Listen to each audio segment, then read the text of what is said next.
Hello guys, welcome to 5th generation Navi Shop and welcome to another video testing. Welcome to another unboxing guys. Shoutout po natin si Sir Francis ng Novali, Laguna, Calamba, Laguna. Sir, welcome to 5th generation Navi Shop. So this is the unbox ngayon is the Umarex made in Germany. Umarex Walther CP99 two-tone silver block 4.5mm or caliber 177. So bali ito po yung bala niya. Ang gamit po natin is 7.56 grains Gamma Magnum na pointed. Ayan. So ito po yung kanyang bala. Ito po ay lead pellets. Tapos CO2 powered. Ito naman po yung kanyang CO2. This is CO2 cartridge 12G. Ito po ay disposable na walang thread. Disposable po. Ito pong isang CO2 cartridge is good for 60 shots more or less. Yung isang cartridge. Yan. So, marami naman nabibili nito kahit sa online po, Shopee, Lazada, or kung gusto nyo pong mag-order, meron po tayong available na per box or per piece. So, pwede po kayong kumontak lang sa amin. Yan. So, this is 7.5. Ayan po, as you can see, 7.5 joules. 7.5G 8R, so 8 rounder, 7.5 joules 8 rounder. So check natin. Walther CP99, model CP99 comes with 2 rotary mag alloy magazine. 8 po ang laman nito. So bali dalawa yung kasama po niyan at isang box strap. Yung extra box strap po pala, yung isa nakakabit na po yung isa. Ayan. Tapos may kasama na rin siyang owner's manual and maintenance manual. Ayan. Walther CP99 laser engrave po yan. Licensed by Walther. Ayan. Officially licensed by Walther. Ayan.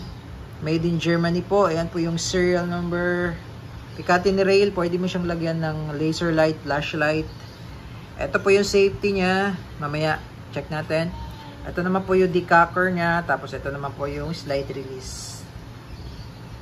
Walther CP99 caliber 177 lead pellets. Okay, so yung pinakita ko po sa inyo kanina, ito po yung magazine ng pellet. Sa CO2 naman po, nakahiwalay. So ito po, to release the magazine of the CO2, ito po yung mag-release. Push down nyo lang po. Ayan. Push down. So, ambidextrous naman po yan. So, kung left-handed po kayo, pwede rin po siya sa kabila. Ambidextrous. Ngayon po, ito po yung magazine slot for the CO2. So, kagandahan ni CP99 kasi yung bulb niya nakahiwalay. So, pagka nagkaroon ng leak, pagka nag-troubleshoot, hiwalay po yung magazine or yung bulb for the CO2. Hindi katulad nung sa MNP na dito mismo sa may grip. So just in case na magkaroon ng leak doon sa unit na yon, babaklasin nyo po yung buong unit. Yun yung kainaman dito kasi nakahiwalay yung CO2 nya, no? Yan. So ito, sa paglo-load po ng CO2, meron siyang wheel, tapos meron siyang back strap.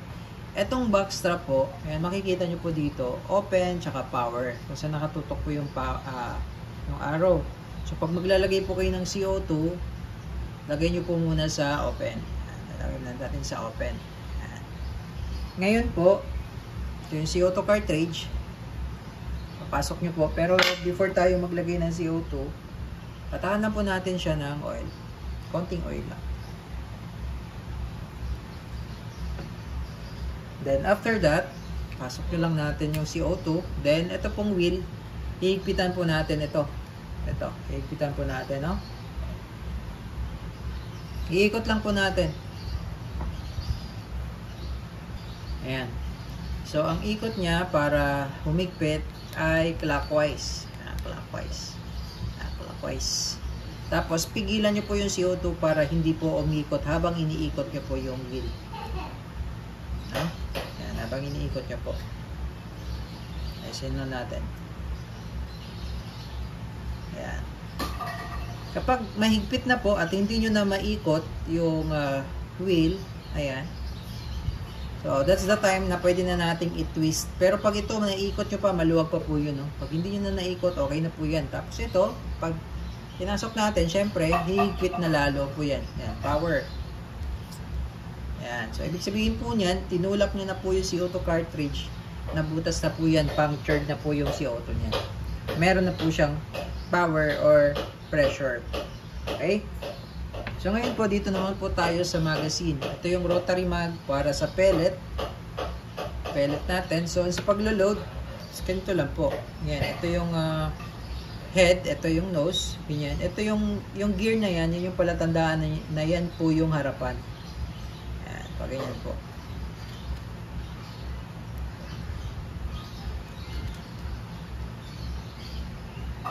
Pag ganyan po yung load, hanggang sa mapuno mo yung 8. Okay, so yan po. Loaded na po siya ng pellets. 8 rounder po yan. Ngayon po, ito po yung slide release. So, to release this slide, push down nyo lang po ito. Ito po, push down. Yan. Tapos dito nyo po ilo-load yung magazine. Yan. Pag ganyan po, facing na ganyan. Kasi po ito pong gear, ito po yung papakapit dito sa may butas na yan. Yan. Tapos load. Yan. Ngayon po, ito pong pistol natin is a single and double action. So kung single action po, kakasan nyo lang po yan. Kakasan nyo po. Yan. Yan po yung single action. So napapansin nyo po yung trigger niya nakakasa. No? Ngayon, kung gusto nyo siyang i-decock, meron siyang decocker, press nyo lang to. Itong block na to, sir. Yan.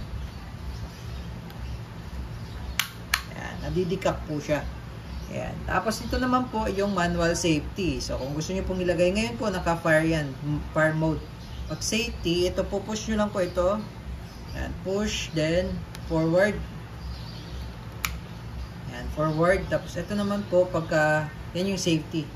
Yan yung safety. Pagka sa fire mode naman, push, then backward. Ayan. Tapos pwede mo siyang lagyan ng accessories katulad ng flashlight or laser light.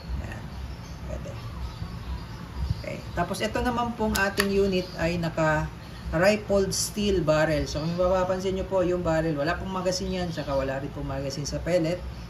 Kung mapapansin nyo po yung magazine niya ay yung barrel niya ay mayroon na po siyang rippling. Ayan, naka rifled steel na po yan and may groove na po yan.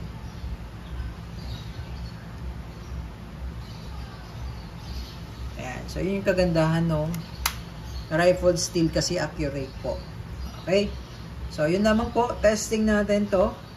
Testing po natin yung dalawang magazine. So, pag magre-release pala kayo ng slide, pwede nyong pigilan. Pwede nyong alalayan po.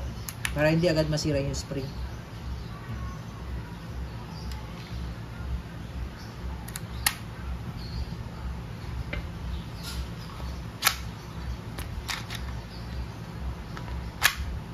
Okay, testing.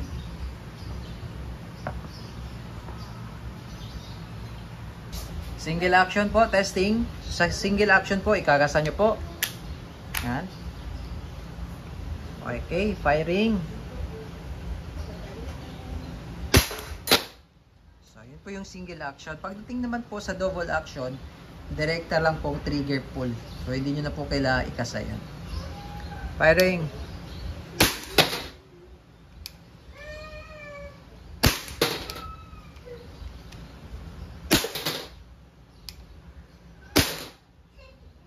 Yan. Tapos test out naman natin yung another magazine.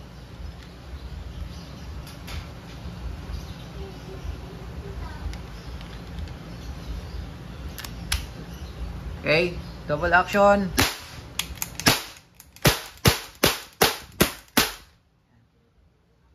Eight shots. Walther CP99 airgun pistol caliber .177 licensed by Walther.